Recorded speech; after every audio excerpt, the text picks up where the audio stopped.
Magandang gabi mga kapuso, nandito po ako sa isa sa mga ipinagmamalaking pasyalan dito sa Barangay Dinalawan sa bayan ng Calasiao, Pangasinan. At kung inyo pong makikita sa aking likuran mga kapuso, ito po yung isa sa mga bagong paandar nitong Christmas garden na ito. Ito po ay may touch po ng Japanese vibes na kung saan hindi nyo na po kinakailangan pa na bumisita sa bansang Japan at mapasana all sa mga namamasyal doon dahil dito pa lang po ramdam nyo na yung vibes ng Japan. At maliban dyan mga kapuso, ipapasyal ko naman po kayo sa iba pang mga spot na talaga namang kinagigiliwan ng mga bisita rito. Tulad na lamang po nitong giant kettle na ito na kung saan nung last year daw ay parang konti lang daw po muna yung ilaw na inilagay dito. Pero ngayong taon ay talagang pinalibutan nila ng mga pailaw at mga kakaibang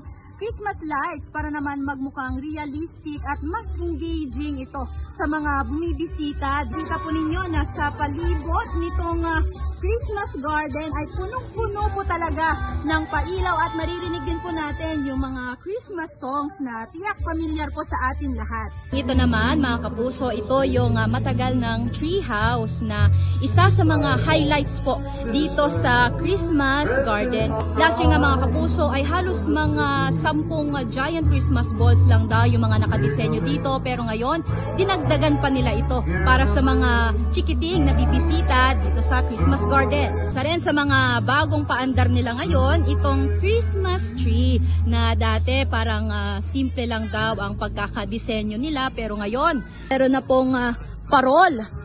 Alam nyo ba mga kapuso na dito sa kanilang pasyalan ay wala rin pong sinisingil na entrance fee. Panawagan lang po ng may-ari nitong lugar na sana po ay maging responsable po tayo sa mga kalat na dala po natin at huwag po sana nating basta-bastang ilagay dito sa Christmas garden. Yan muna ang mga latest na balita mula rito sa Calasiao, Pangasinan. Ako po si Sandy Salvacio ng GMA Regional TV at GMA Integrated News.